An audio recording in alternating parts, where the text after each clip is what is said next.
Okay, how are we going to get energy from one of these thermodynamic systems? All right, what we are going to find is that if we graph pressure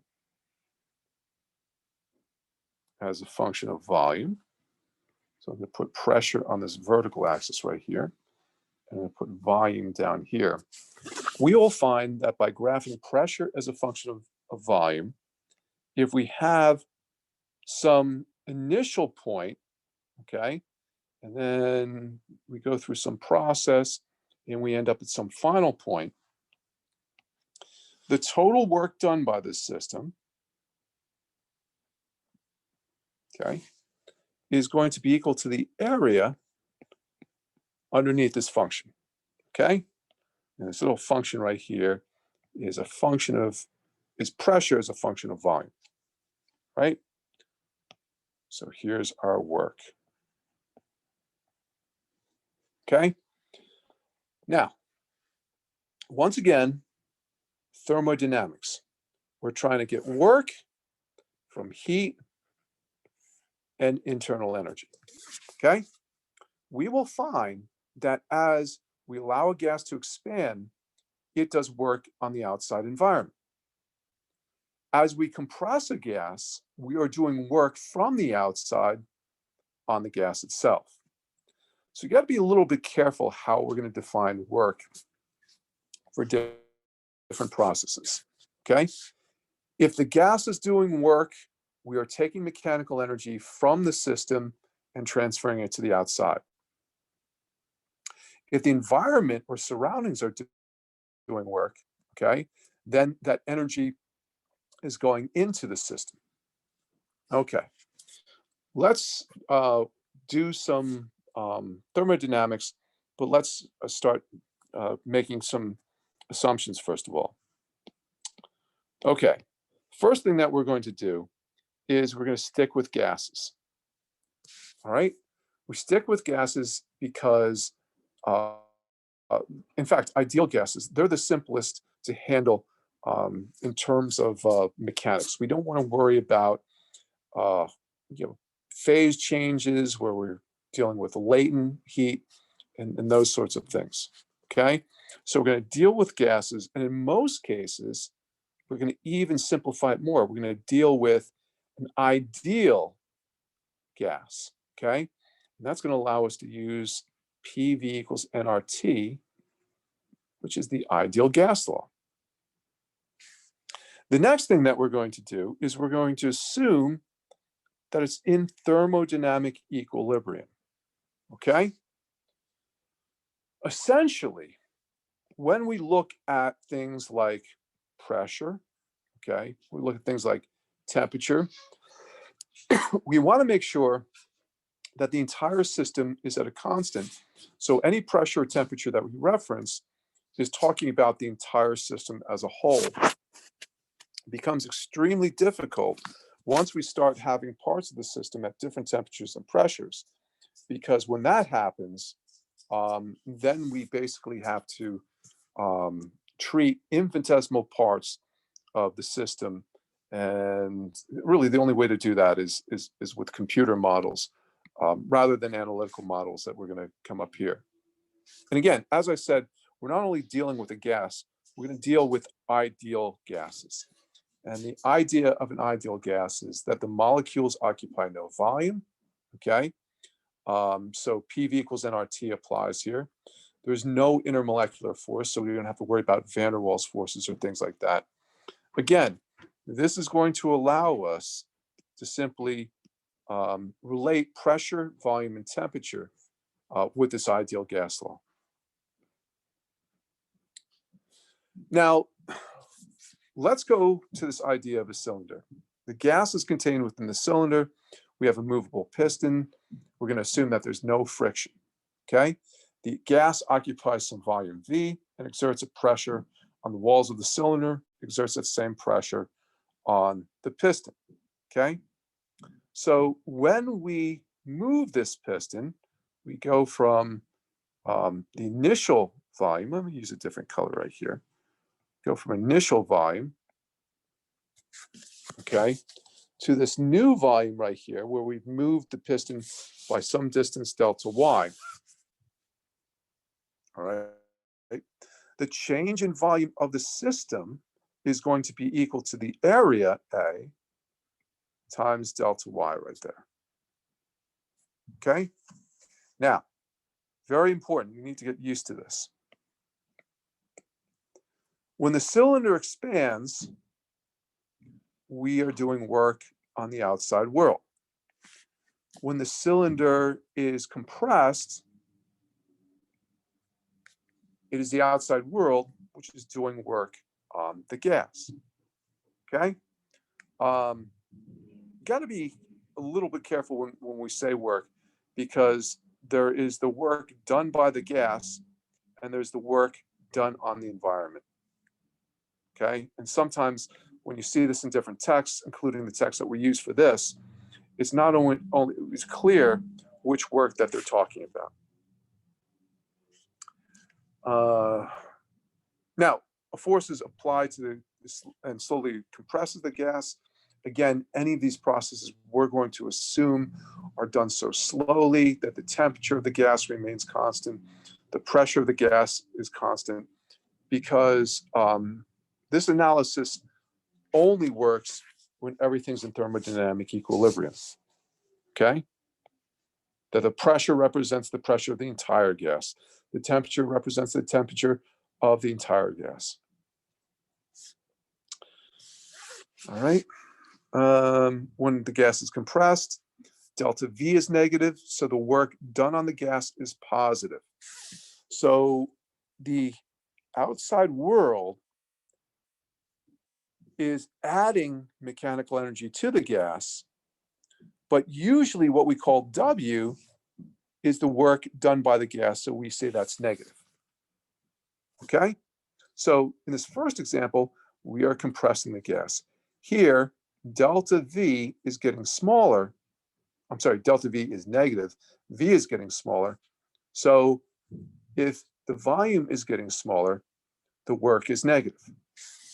When the gas is allowed to expand, delta V is positive.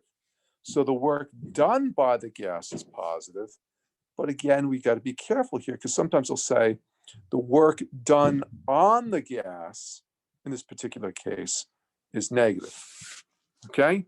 Remember, whenever the gas is doing work on the outside world, okay, the outside world is doing negative work on the gas. Okay? Whenever the volume remains constant, and we're going to call this later on isochoric or isovolumetric, no work is done by the gas and no work is done on the gas. Okay, PV diagrams. We know that work is equal to the integral of force dot dr. Okay? And we oftentimes simplify this. So we take the cosine out if the force and the displacement are both in the same direction. So we can say F dr. And if the force is constant, we can even reduce this even further to just force times distance. Okay? Now, we can show that an equivalent to this is work is equal to pressure times dV. Okay? How do we know that? If you think about this, pressure is equal to force divided by area, right? So force is equal to pressure times area. Okay? So in this equation up here, force would be PA. And dr, in this case, would be equal to the change in volume, delta V, divided by the area. Okay? So that becomes delta V. Actually, I'm doing calculus here, so let me be consistent. This would be dV, okay? So I get dV over A, and watch what happens.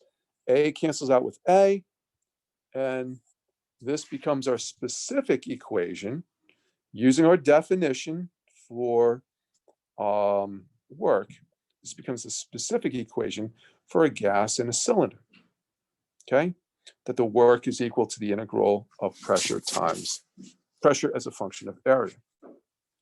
So again, what that means is when I graph pressure, I graph volume, as I stated before.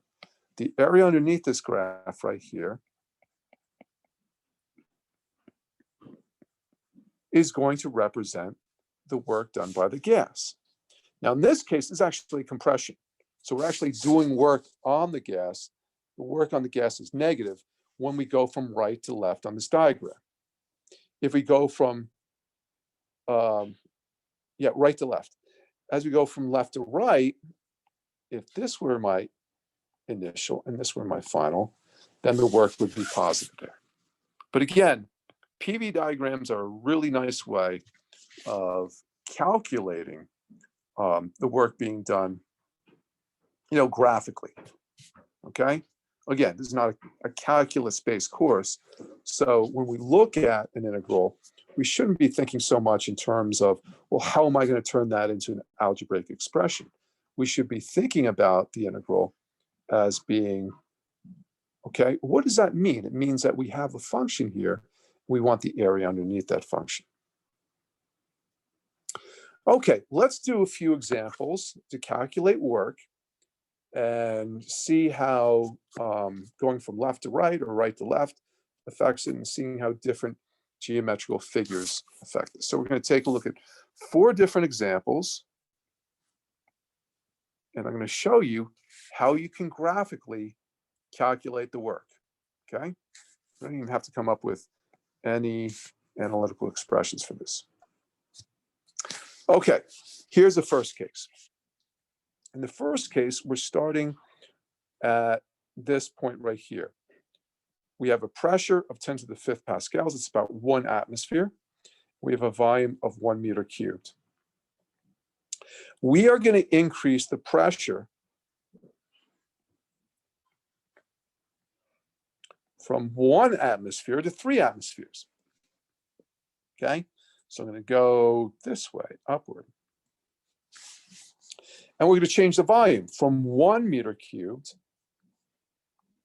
to 3 meters cubed. Now, the first thing that I note is I'm going from a smaller volume to a larger volume, okay? I'm going from left to right on this diagram. The volume's becoming bigger, and what that means is the work done by the gas is going to be positive. Okay.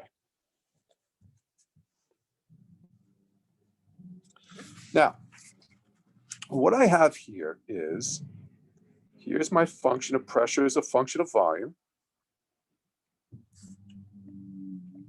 And underneath it, I have all this area here. Now, if you knew the equation for a trapezoid, you could find the area of a trapezoid here and directly convert that into an area. And we know that the area is equal to the volume, okay? Instead of doing that, I'm going to actually break this into 2 different geometrical figures and still get the same result. Again, it'd be more efficient if I could do it as one big trapezoid. But, I instead am going to break this into a triangle and a rectangle. So here's my triangle. Oops, I need a different color. Can't see that with the green. Here's my triangle. I still can't see that, but you get the idea. Here's my triangle up here.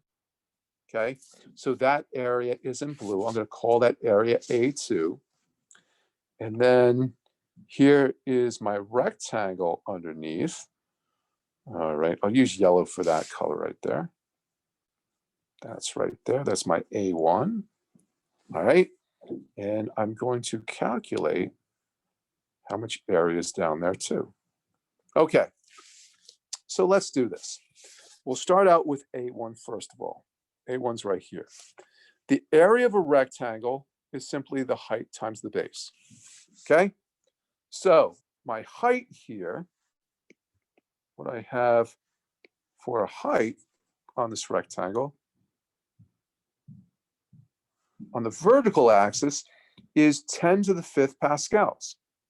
Okay, notice you have 1 times 10 to the 5th pascals. Okay, so that is going to be right here. 1.0 times 10 to the 5th pascals. My width of this triangle, the base of the triangle, okay, goes from 1 to 3. Okay, just be careful there. That's a change in 2. 1 to 3. I go from 1 meter cubed to 3 meters cubed. So that's 2 meters cubed as a base. So height times base gives me a total of, and be careful with the units here, 2.0 times 10 to the 5th joules. Now, how did I get this? Okay, well, the numbers are fairly obvious, but in terms of the units, pascals, oops, it's not what I wanted. Pascals are force divided by area. So they are newtons divided by meters squared. And volume is meters cubed. So if I multiply pascals, which are newtons, divided by meters squared times meters cubed, okay? Meters cubed divided by meters squared gives me meters. I'm left with Newton meters. And we know that in fact is units for joules, okay? So anytime you do area on a PV diagram, your units are going to come back as joules. All right. Okay, let's get rid of this stuff up here. So I did my rectangle first. Now I'm going to do my triangle. Okay. The triangle, when I do that, the area of a triangle is 1/2 the base times the height. Okay. So I have the 1/2, 0.5, times the base. I wrote this backwards. The base here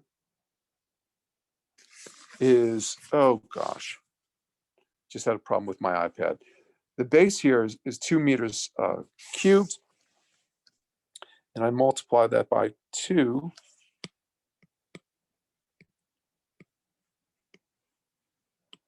Multiply that by 2 times 10 to the 5th pascals. Okay, and that result is right here.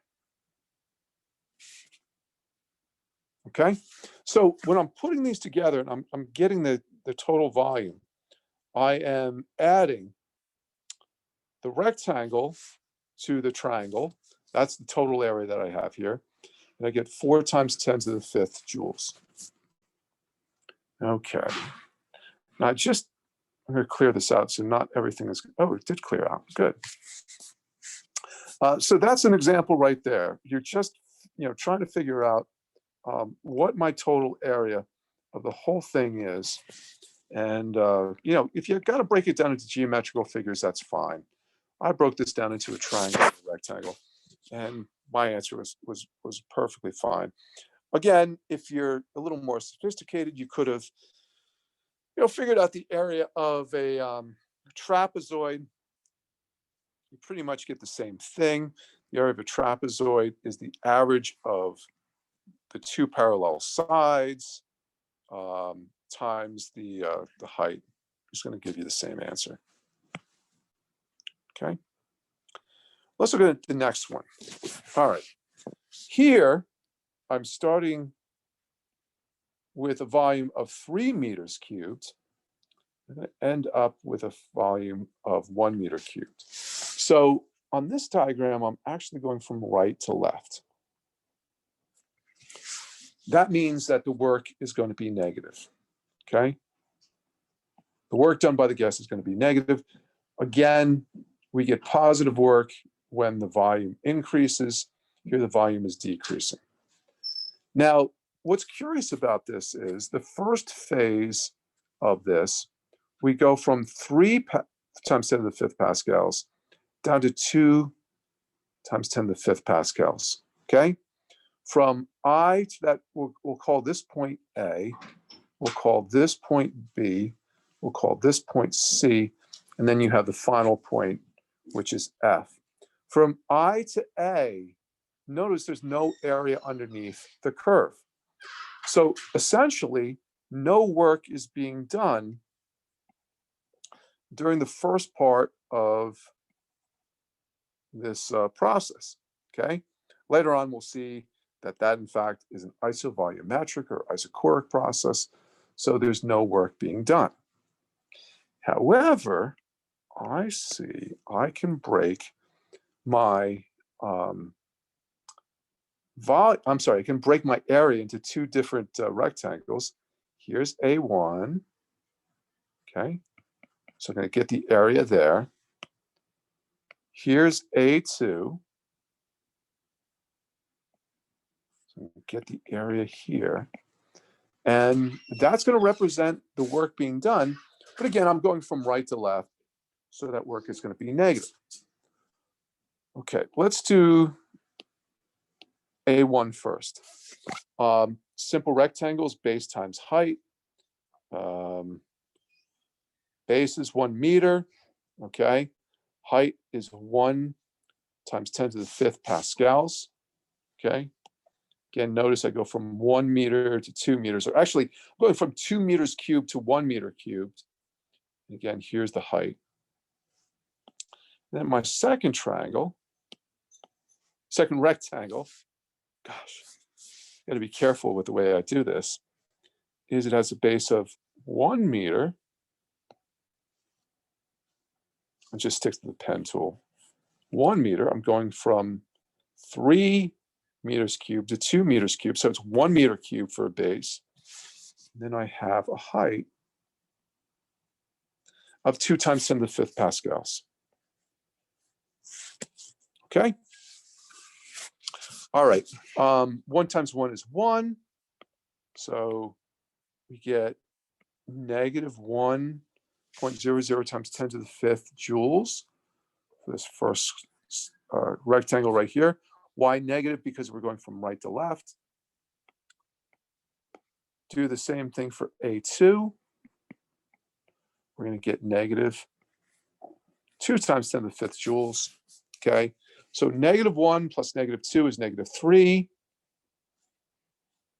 Negative 3 times 10 to the 5th joules for that one. Okay, let's do another one. This is similar to the first one. We have a rectangle and a triangle. All right, we are going from left to right. So the work is going to be positive in this case. Okay, I divide it up into two figures right here. There's my rectangle. There's my triangle. And again, without going through all the little details, 1/2 the base times the height gives me this area. Base times height gives me this area. Okay. In the first case, I get 2 times 10 to the 5th joules. In the second case, I get 1 times 10 to the 5th joules. So the rectangle has an area of 2 times 10 to the 5th joules. The triangle has an area of only 1 times 10 to the 5th joules. My total energy, or the total work done during this expansion of a gas would be 3 times 10 to the 5th joules. This is much like the second one. Again, I'm going from right to left. This indicates a negative work being done. All right. So I'm going to do this rectangle right here, this rectangle right here. So area, okay. Here is the smaller rectangle. That's its area. Here's the larger rectangle. That's its area. And -1 plus -3 gives me a total of -4. And again, negative because on the PV diagram, we're going from right to left.